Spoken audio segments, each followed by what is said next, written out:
named after the famous British rock musician Sid Vicious for his overtly violent tendencies. Sid is the trademark example of the household cat who is actually a noble prince. However, if you heard Sid's origin story, which you're about to very soon, you would imagine that his scenario would have been destined for anything other than such royalty. Being an orphaned kitten from a ranch house barn, this is the story of how my pet cat went from rags to riches. This is the story of Sid the cat. Let's go back all the way to 2007.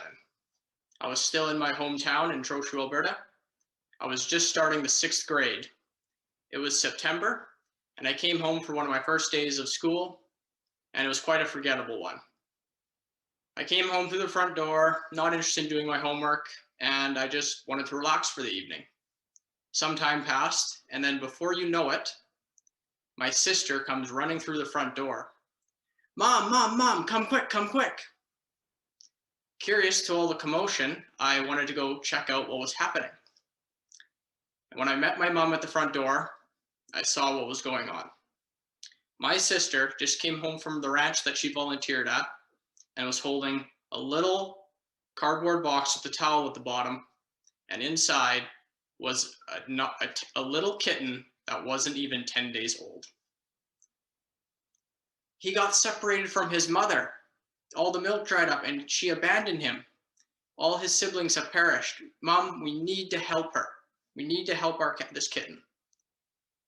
My dad soon joined the big quandary, and not liking cats in the first place and knowing we already have a cat, he was very reluctant to take on this endeavor for where it may lead. But seeing the concern on both my mother's and my sister's face, my dad said we could try and look after this cat and see if we could make him better. But we would have to get rid of him once he was healthy enough. So our whole family took on the proverbial role of mother kitten, or mother cat rather. He was very weak, malnourished, not making much noise, but we did our best trying to look after him. We bottle fed him milk. We were keeping an eye on him 24/7. We were doing everything in our power to try and get this little beautiful specimen back on his own 4 feet. However, after about a week of looking after him, things started to deteriorate. He was getting weaker, slower, not making much noise, and it was becoming more and more difficult to give him water and milk and so on and so forth. Running out of options and ideas, my mom took this kitten to the vet to see if we could get some answers. After booking the appointment and going to it, the vet came back. "What's wrong?" my mom asked. The vet, not too excited to tell the news, ended up saying, "This kitten has distemper, which is a viral disease that is extremely lethal to young kittens, especially those who are under 1 month old." "Is there anything we can do to get him through this?" we asked. Well, skeptical, the vet told us, "If you give him lots of support, love, and care, and make sure that he is eating, even if he doesn't want to be, this cat's chances of survival might go up." And this is when my mom's maternal instinct kicked right in. She went full-blown mother mode and went in and pulled out all the stops for this little feline.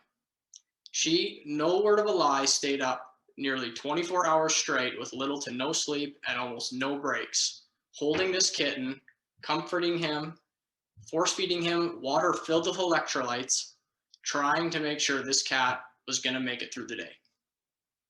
And she was successful. Soon, this kitten started to become like a kitten. He got over his distemper. He started walking around again. He was starting to chase balls. He was doing all of the things that you expect a young kitten his age to do. Inspired and an admiration of what my mom did for this cat, my dad relented for the second time since they got married and said, fine, we'll keep this kitten. And on that moment, Sid became part of the Puetz family household. It's been almost 14 years since that tumultuous upbringing, and he's still going strong and is in the highest echelon of our household. He gets treats on demand. He crashes virtual Toastmasters meetings on a weekly basis.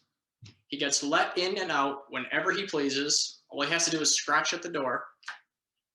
And he gets the highest priority when it comes to sitting in the most comfy rocking chair in our basement. And that even includes on Grey Cup Sunday, unfortunately for me. Those are just a few examples that show how my family and I are the perennial stewards for our noble prince, which is Sid. We are the Zazoos to his Simba.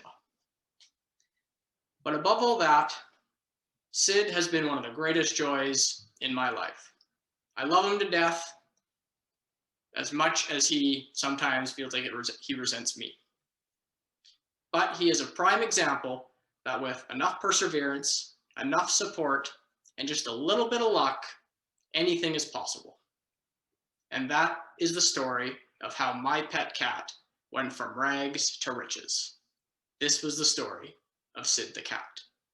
Mr. Toastmaster.